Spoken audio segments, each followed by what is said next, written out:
The human body is meant to move like a rubber band. It's not meant to lift heavy weight like a machine. It's a lot different from an athlete training versus your typical gym bro. At least from what I noticed, because that's how I started off. I thought that benching more would make me stronger, but doesn't really translate. You want to focus on the kinetic chain movement of your body.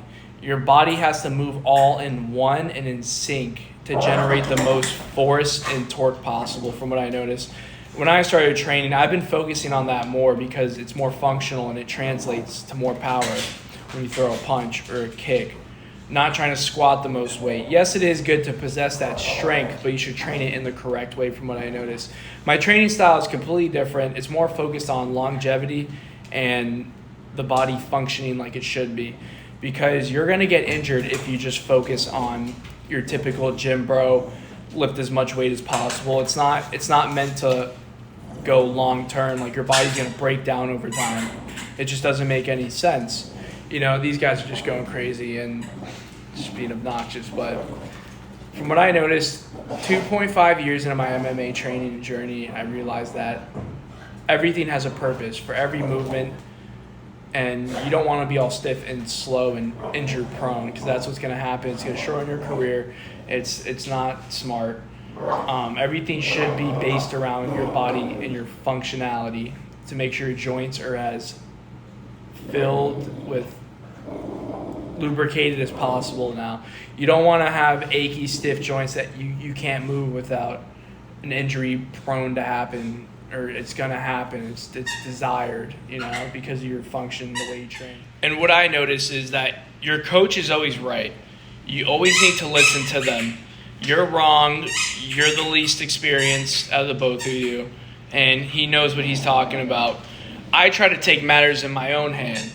I try to force fights early because my coach at the time would always tell me that, oh, you're not ready and all that. And so I just stopped listening to him. I started listening to my buddy. He got me a fight. I lost 29-28. He won the last 2 rounds. I won the first.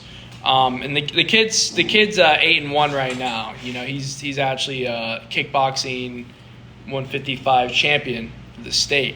So I did pretty good against someone in my first fight that's a champion now. So, but not to brag or nothing, but he was right. I lost because if I was more experienced and better at the time, I probably would have won. So my point is, listen to your coach. He knows what's best for you. He's going to get you and guide you in the right direction. Now, you want to find someone that truly has your best interest in you winning and is just a good coach in general, from what I noticed, because you will get a lot farther. You will beat a lot of your competition, and that's just what you need to do. Most importantly, you want to focus on your health, your recovery, and training with longevity. Okay, you don't want to hard spar a lot and frequently. You want to rarely hard spar. Do a lot of technique, a lot of drilling. Flow sparring is okay. There's a difference between flow sparring and hard sparring. Hard sparring is like in a match. Your brain can only take so many hits until it's going to start to shut off, which means you're getting knocked out all the time. That's your brain protecting you.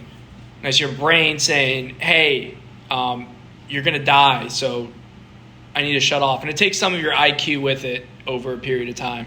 So training smart, it's fine if you get hit in the head, just not frequently. You want to rarely get hit hard or rocked, or as least as possible. Like the less, the better.